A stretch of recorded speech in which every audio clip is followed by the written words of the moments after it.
ఇప్పటి వరకు సార్ వాళ్ళు మాట్లాడారు. సో అంటే మేడమ్స్ వచ్చారు ఇప్పుడు. సో అందరి మేడమ్స్ రాలే, కొంతమంది ఇక్కడైతే ఈ లైన్లో ఎవరు ఆ మేడమ్స్ మాత్రమే వచ్చారు. సో హాయ్ మేడం, మీ పేరు? డాక్టర్ శరణ్య. ఇంతకు ముందుకు చెప్పింది మీరేనా? అంటే మీ త్రూ కొన్ని సేవ అంటే హాస్పిటల్కి సంబంధించిన హెల్త్ ఇష్యూస్ మెడికల్ ఏదో చేస్తారని చెప్పేసి. సో ఏంది అసలు మీరు ఏం చేస్తారు? నా పేరు డాక్టర్ శరణ్య. నేను ప్రకృతి వైద్యం నిపుణురాలని.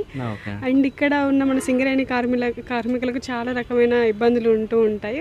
వాళ్ళ కోసం అని ఏంటంటే ఎక్కువ మెడిసిన్ తీసుకొని వాటి వల్ల వచ్చే సైడ్ ఎఫెక్ట్స్ వల్ల ఇబ్బంది పడుతూ ఉంటారు. మెయిన్ ఎక్కువ చేసేది ఏంటంటే మెడిసిన్ లేకుండానే ట్రీట్మెంట్స్ ఇవ్వడం జరుగుతూ ఉంటుంది. పెయిన్స్ కానీ లేదంటే ఎలాంటి హెల్త్ ఇష్యూస్కైనా మేము మెడిసిన్ లేకుండా ట్రీట్మెంట్ అందించడం జరుగుతూ ఉంటుంది.